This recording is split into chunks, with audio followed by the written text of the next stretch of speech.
Oh, they look so good.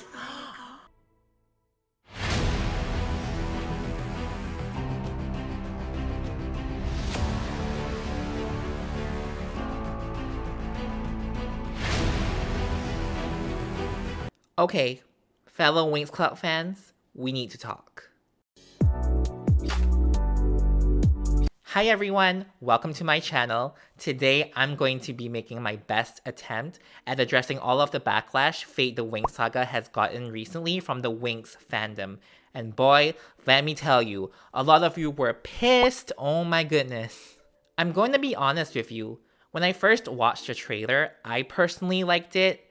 I'm obviously in the minority group of liking it, but I just feel like as an OG Winx Club fan, it was so cool to see this show from my childhood coming to life before my eyes. And I'm sure a lot of you also felt the same way when it was first announced that Winx Club was getting the live action treatment. However, now that some time has passed since the trailer dropped last week, I was able to really take my time to read through and process all of the feedback the show has gotten from the fans, as well as the general public, whether it's good, bad, or straight up ugly. And I must say, majority of my opinions from my reaction video still stands today. However, there were a couple of things in which, after thinking back on it some more, caused me to change my stance on those things. So, without further ado, I'm going to give you my honest thoughts on all of the controversy surrounding Fate the WINX Saga. Let's start with whitewashing practice. Okay, so majority of the criticism comes from the whitewashing of certain characters on the show, specifically Flora, whom may or may not be replaced by Terra, and of course Musa. I'm going to start with Musa just because this hits home for me as someone with Chinese ancestry. I definitely felt some type of way when it was first announced whom the actress playing Musa is, and her name is Alicia Applebaum. Apologies if I just botched her name. Just a little bit of background, the character of Musa was originally designed with the Chinese-American actress Lucy Liu in mind, according to WINX Club creator Eugenio Straffi. So there's no denying that Musa is Asian, even if she comes from the extraterrestrial planet of Melody. Even her mom, Matlin, who passed away when Musa was really young, wore outfits that were clearly inspired by Chinese or even Japanese fashions.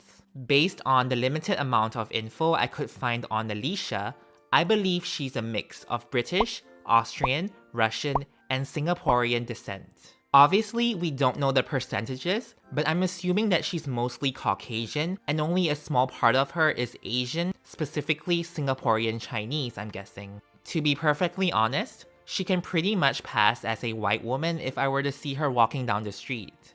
Anyways, she clearly doesn't look like Musa, or any other East Asian person for that matter. Like I said earlier, I was initially upset when I first found out about this casting decision, but I actually subconsciously got over it as time passed. But thinking back on this recently, since the trailer just dropped, I kinda got back to being triggered again just because I know how important representation is, especially the representation of Asian people in Western media and entertainment. There are thousands upon thousands of full Chinese, Japanese, Korean, basically all sorts of East Asian actresses working and struggling in this, let's be real here, pretty racist industry. So it's a shame that they didn't cast someone who's full Asian, who could have been afforded this opportunity to fulfill their dreams and work in a big budget production. But note that this has nothing to do with Alicia.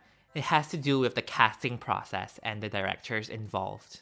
And there might be someone out there saying, well, at least the actress is part Asian. I don't think that really addresses the point here. As someone who grew up in Southeast Asia, I feel like the perception of beauty there tends to favor mixed race people, so half Asian, half Caucasian individuals, or at least those fair-skinned Asians whom have quote-unquote European-looking features, if you know what I mean. Obviously, I recognize that there are many mixed-race people living in Southeast Asia, especially in countries like Thailand, the Philippines, and Singapore. However, when they only make up less than 1% of the population, but you can see a lot of the advertising and commercials in these countries feature a substantial proportion of mixed race models over full Asian ones, which is very much imbalanced compared to the percentage of the population that mixed race people make up. So it's pretty telling how beauty is perceived in this part of the world. That's just my observations as someone who grew up in Asia. Comment down below if you agree or disagree. I'm going to give you another example.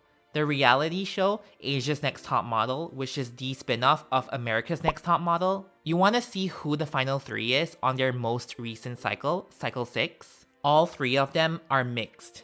I mean, this wouldn't have bothered me so much if all of them actually deserved to be in the top 3. But this wasn't the case because a lot of people have expressed, including myself, that 2 of them did not deserve to make it to the finale, when instead, they should have been replaced by these 2 full Asian beauties right here, who were far more superior solely based on modeling potential and their portfolios. Nothing more. Again, it seems like network executives like to play their favorites, and that's not cool. Next up we have is Terra, and wow, I definitely have some strong opinions about this newly added character. First of all, why is she here? Why is she part of the main cast? Can anybody tell me why? The only Terra I know is Teen Titans Terra, okay? So Rainbow, Netflix, I need you to please explain to me your decision here. Correct me if I'm wrong, but do you agree that the character of Terra is only considered to be whitewashing if she is confirmed to be the replacement of Flora? Now, assuming that she is really her replacement, then I will say it's absolutely a whitewashing moment. Flora, if you don't know, was actually designed with the actress/singer Jennifer Lopez, otherwise known as J-Lo, in mind, who is Latina, her parents are Puerto Rican, and on the other hand, the actress playing Terra, Elliot Salt, is white British, so there's obviously a discrepancy here. Exclusion of key characters. Justice for Flora and Tecna, especially Tecna because at least Flora has the possibility to live through the spirit of Terra, whereas Tecna got nothing, zero, nada, okay? Which is so sad to me because even in the original series, Tecna was usually the one who gets pushed aside in order to let the other Winx shine. Not to mention, 9 times out of 10, she tends to come up dead last when it comes to polls asking Winx fans whom their favorite Winx Club member is. Ugh, poor Tecna. With Terra, I really hope she isn't going to be replacing the real Fairy of Nature. It just doesn't make sense to me to have a character in the main cast of a Winx Club reimagining who controls plants and not name her Flora. What is up with that? Flora is my personal favorite, and I'm sure a lot of you guys' favorite as well. She's even Eugenio's favorite, and he's executive producing the show. The reason why I love Flora so much is because she's smart, she's kind, she's passionate, and above all else, she loves nature. So their decision to get rid of Flora and possibly replace her with Terra just baffles me. There's a rumor circulating out there that Elliot had allegedly gotten the part of Flora at first, but because production thought they might receive backlash for casting a white actress in the role of Flora, they decided to change her name from Flora to Terra to save face. I mean, if this rumor is true, their decision clearly did not work because fans were still upset about what happened to Flora. But I will say this. I appreciate that Terra has at least a curvier body type compared to the other girls. I think body positivity is super important to showcase in the film and television industry. So at least Faye got this right, especially when you compare this to the original animated series where 99% of the fairies are stick skinny. But obviously, you can't realistically compare real women to cartoon characters. Besides that, we're obviously missing the full members of the Tricks, Icy, Darcy, and Stormy. Instead, we only have one Tricks member, Beatrix, who supposedly is the combination of all 3 witches. I believe she is also the person here producing electricity in the trailer, I first thought it was Stormy actually. And finally, we're missing two specialists, Brandon and Timmy. I mean, obviously with Tecna absent, Timmy is gone too, but Brandon? He's Stella's boyfriend even way before Bloom got together with Sky in the original series. Instead, we have the characters Sam and Dane. And I was told that Sam was kissing Musa in this trailer. Say what? Shouldn't Riven be in his spot right here? And Riven was actually seen in the trailer carrying a knife on campus. Somebody needs to call the cops on him. Also, since Aisha is debuting in Season 1 instead of Season 2, will she then get her own boyfriend? Maybe Dane, since Naboo won't be on the show either? Or will they do the same thing they did to Flora and give her her love interest in Season 2? The tone is too dark. I will be brief on this. I don't really have a problem with the show's dark tone, and besides, I don't think it's completely fair to prematurely judge an entire show based on a minute and 15-second trailer. And being an edgy and dark show doesn't always translate to being a bad show, am I right? In terms of what the fans are saying, Fate the WINX Saga feels very similar to existing shows like Riverdale, Chilling Adventures of Sabrina, and Shadowhunters.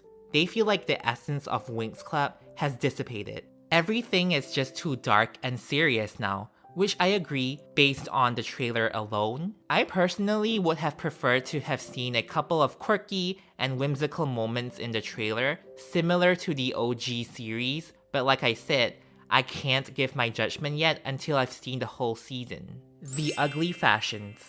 A whole lot of you also trashed their outfits, like y'all went in, oh gosh. I'm going to be reading some of the comments I've seen online. Whoever was in charge of costumes needs to get fired, respectfully. The sheer and utter disrespect, how dare they try to turn WINX Club into some sappy teen drama, and the outfits are terrible, no thanks. They're supposed to be fairy baddies, not look like homely 40-year-old housewives. Oof. Okay, for me, I don't have as negative of a reaction to their outfits compared to a lot of you. I mean, don't get me wrong, I agree that they do look housewifey, but I have to be real here, and please don't hate me. It's not like the outfits from Season 1 were fantastic either. The fashions became a lot better from Season 3 onwards, in my opinion. Also, I'm pretty sure that a lot of people would be up in arms seeing a group of girls who are supposed to be 16 years old wearing outfits like these that would expose their rib cages. Just saying. However, one thing's for sure. If we don't get to see the girls transforming into their WINX fairy forms this season, I'm going to be personally flipping tables. Trust me on that. You might as well give back the word WINX that's in your show's title. In conclusion, I completely understand why Fate the WINX Saga is getting all of this backlash. Even as a fan of the original series, I actually find them to be somewhat valid. I guess for me, I'm trying to not be too hard on this show just yet, because, like I've said just now, I think it's unfair to completely judge a show based off a trailer. I mean, with casting decisions and such, I think you can give criticism fairly, even way prior to actually watching the show. But all in all, it really comes down to who you are as a fan, and how much you are comparing the original series with its live-action adaptation. I'm personally not going to take this new show too seriously, and I doubt I will just because Season 1 only has 6 episodes. I didn't really think about WINX Club for the past year and a half now, until last week when the trailer dropped. So at the very least, Fate has revitalized my interest in this franchise. That counts for something, right? I want to thank all of you so much for watching this video. Please like and share this video if you can. And please don't forget to subscribe to my channel to check out more Fate the WINX Saga content from me, because I will definitely be giving my 2 cents for when the show comes out next month. I want you all to have a great day ahead, and I will see you all next time. Bye!